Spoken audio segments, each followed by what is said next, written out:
Le métro 3 entre la gare du Nord et Bordeaux ne sera pas opérationnel avant 2034, voire 2038 pour sa mise en exploitation.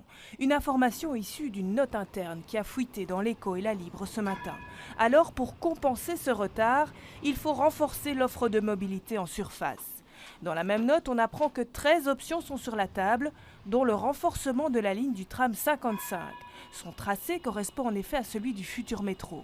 Mais pour le bourgmestre des Verts, 13 options, c'est rendre le dossier encore plus complexe qu'il ne l'est. Changer le matériel roulant, pourquoi pas, et améliorer la capacité, pourquoi pas.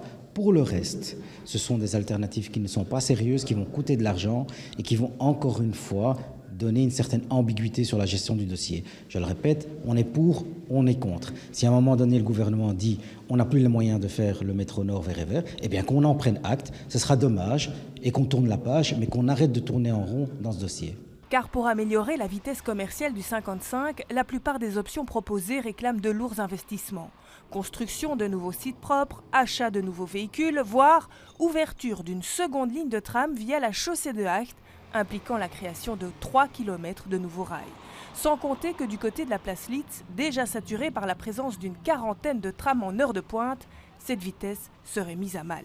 Mais pour le ministre Bernard Clairfailly, bourgmestre empêché de Schaerbeek, cela ne doit pas remettre en cause le métro 3, bien au contraire. Cette étude montre bien qu'il n'y a pas de solution qui permette même à moyen terme d'offrir une capacité de transport et de confort pour tout l'Est et le Nord-Est de Bruxelles, qui est une zone qui est en plein développement avec le quartier de l'OTAN, etc., aller vers l'aéroport. Donc le métro, on continue, donc le même métro si ça coûte très cher. doit rester, et à mes yeux, reste encore une nécessité. Maintenant, il faut en maîtriser le coût. Quoi qu'il en soit, la mise en place de ces alternatives se payera en millions d'euros. Le gouvernement bruxellois se penche officiellement sur ces options jeudi.